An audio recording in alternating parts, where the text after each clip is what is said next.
오늘 우리에게 주신 하나님의 말씀은 어제에 이어서 마태복음 4장입니다. 마태복음 4장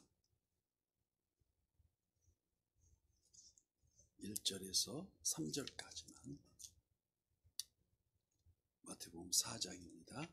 1절에서 3절까지만 교독합니다. 그때 예수께서 성령에게 이끌려 마귀에게 시험을 받으러 광야로 나가사 40일을 밤낮으로 금식하신 후에 줄이신지라. 다 함께요. 시험하는 자가 예수께 나와서 이르되 네가 만일 하나님의 아들이여든 명하여 이 돌들로 떡덩이가 되게 하라. 아멘. 오늘도 실시간 유튜브를 통해서 선한 이웃의 기도의 향연 속에 새벽을 깨우는 우리 성도님들 모두에게 여호와 샬롬, 하나님의 평강과 지키시는 하나님의 풍성한 은혜를 축복합니다. 예수님이 요단강에서 세례를 받으시고 천국 복음, 인류 구원의 막중한 대사명을 시작하기 전에 먼저 광야에서 시험을 받으십니다. 여리고의 성터 맞은편 주황색 돌과 모래만이 휘날리는 황량한 광야에서 마치 광막한 광야를 달리는 인생의 비유되기도 합니다. 오늘 본문 1절 말씀에 그때에 예수께서 성령에 이끌려 마귀에게 시험을 받으려 광야로 가사 40일을 밤낮으로 금식하신 후에 줄이신지라. 예수님은 친히 성령에 이끌리셔서 40주야를 금식하시고 또 기도하시며 마귀에게 시험을 받으십니다. 마치 의인 욥이 시험을 당하여서 그러나 내가 가는 길을 그가 아시나니 그가 나를 단련하신 후에는 내가 정금같이 되어 나온다고 말씀하는 듯이 여기 시험에는 두 가지의 의미가 있습니다.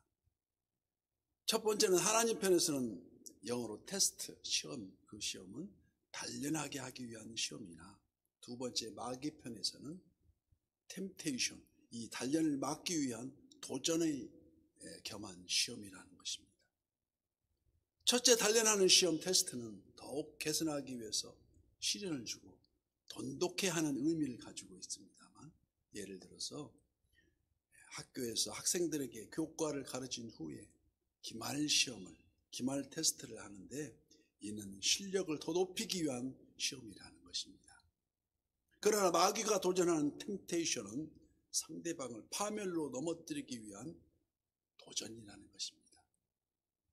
그런데 여기 예수님께서 당하시는 이 시험은 두 가지가 다 포함되어 있습니다.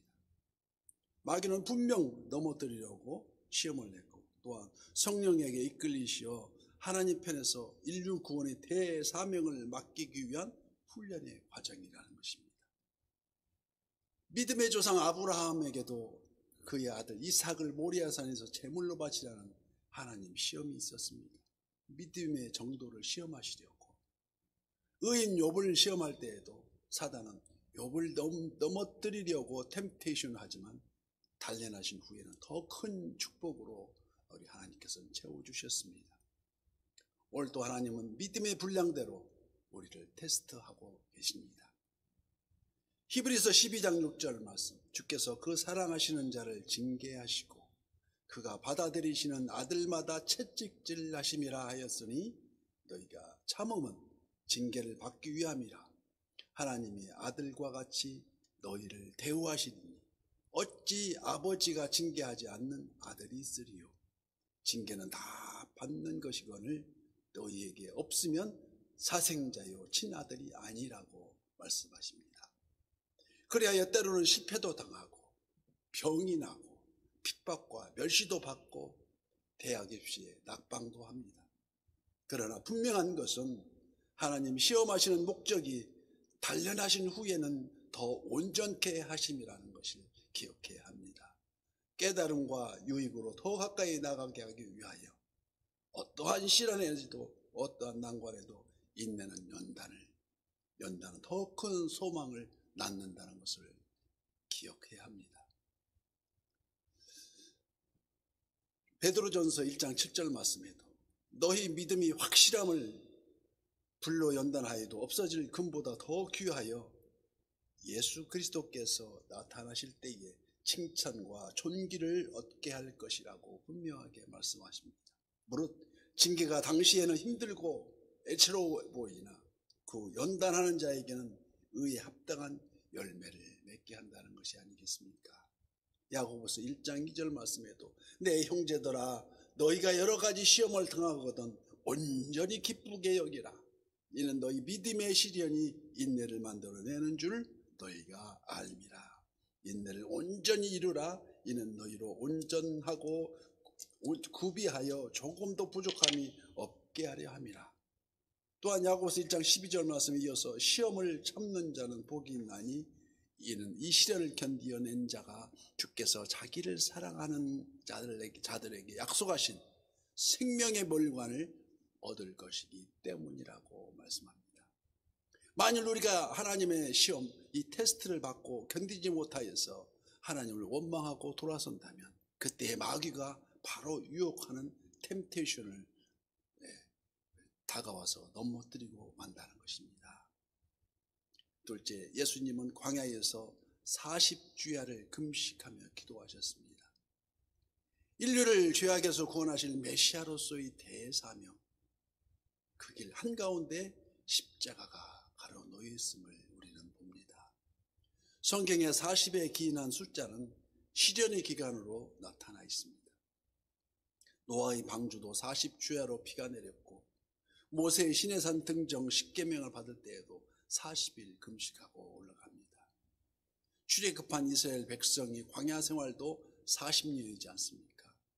엘리야 선지자 역시 40주 40야를 가서 하나님의 산 호렙에 이르릅니다. 우리들 또한 삶의 현장에서 복음 선교 영적 전쟁을 위해서 애써 기도하고 우리 담임 목사님도 기도원에서 밤새 기도하시며 새벽을 깨우시고 꾸준히 성령 하나님과 동행함으로 복음이 부끄럽지 않도록 하나님을 기쁘시게 영적 전쟁에 결코 넘어지지 않는 저와 여러분 되시기를 예수님 이름으로 축복합니다. 사자성어에도 호사다마라고 했습니다. 호사, 좋은 일 뒤에 방해가 뒤따른다는 것이 마지막 십자가를 향한 길목에서 쿠어바디스 도미네 베드로가 이런 말입니다. 주여 어디로 가시나이까? 베드로의 부르짖음에 꾸짖어 이르시되 우리 주님의 말씀하십니다. 사탄아 내 뒤로 물러가라. 네가 하나님의 일을 생각하지 않고 도리어 사람의 일을 생각한도다고 막으십니다.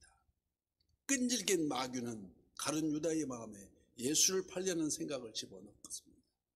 하나님의 구원사에게 때로는 촉매가 되기도 하는 이렇듯 마귀는 십자가 처형으로 끝났는 줄 알았지만 장사된 지 사흘 만에 죽은 자 가운데서 다시 살아나셨으며 부활 승리를 이끄심으로써 우리에게 예수님 부활, 우리의 부활이라는 것을 산 소망을 주시지 않았겠습니까? 이렇듯 마귀 또한 하나님의 뜻을 이루려 하실 때에도 템테이션으로 우리를 능멸하려고 시험에 온다는 것입니다. 시시때때로 오늘 본문 3절 말씀과 같이 시험하는 자가 예수께 나와서 이르되 내가 만일 하나님의 아들이거든 명하여 이 돌들로 떡덩이가 되게 하라고 합니다. 예수님이 40주야를 금식하시고 줄인 후에 심히 육체적으로 배고픔과 굶주리심으로 약해졌을 때 인간의 몸인지라 떡덩이를 거론하고 있습니다. 사단은 가장 연약한 부분을 향해서 집중 공격해 옵니다. 그리스도의 시험, 왕 중의 왕은 다른 사람을 통치하기보다 먼저 자신을 통치한다고 합니다. 자신을 다스릴 수 있어야 하기 때문에 아담은 아름다운 동산에서 시험을 받았습니다. 선악과를 따먹고.